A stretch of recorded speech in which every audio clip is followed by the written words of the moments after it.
we come across the need of searching data in Excel.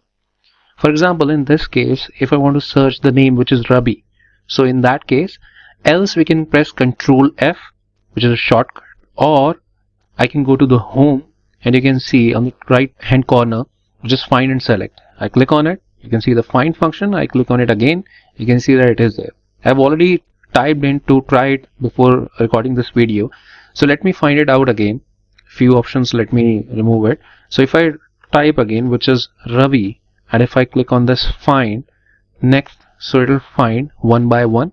If I click on this find all, it will show me a list over here in this worksheet, wherever we have this word Ravi and the name of the cells. If I click on that, it will go to that particular cell and I can find it out. If you want to find out Ravi only in this particular column, in A column, select the column itself, or you can select the range itself and then you can press Control F and then Ravi, and if I find it, now it will find only in the selection. It is pretty much handy.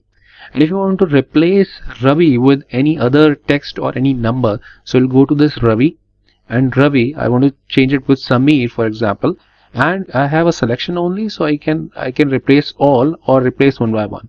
If I click on replace all, let's see, now it has replaced and there are 4 replacements in total. I press OK, and if I press close, there is again a shortcut to replace it, which is Control H is to replace, Control F is to find, and Control H is to replace.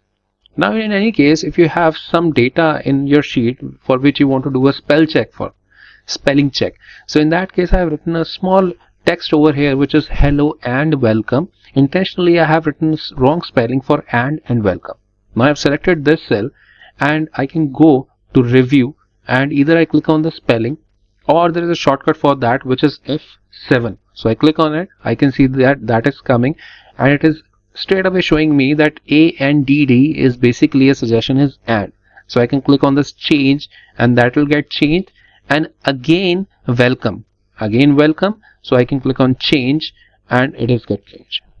Now in this case you can say that my name is Lokesh, so if I write LOK and if I press enter, it will making my whole name, because what I have done is I have put in the name over here as RAV, for example, and if I press enter, it is not showing Ravi. Why? For that, if you want to add anything specifically in your program, Excel program, we have to go to File tab, Options, and in each option we have to go with Proofing, Autocorrect Options. In here, for example, I want RAV to be replaced with RAVI Ravi, and I click on Add. I'll press OK, again OK, and again RAV, enter, and there we go, that Ravi is coming. So you can put your company's name which you're using again and again, or your name or any customer's name, so that would be pretty handy. Thank you.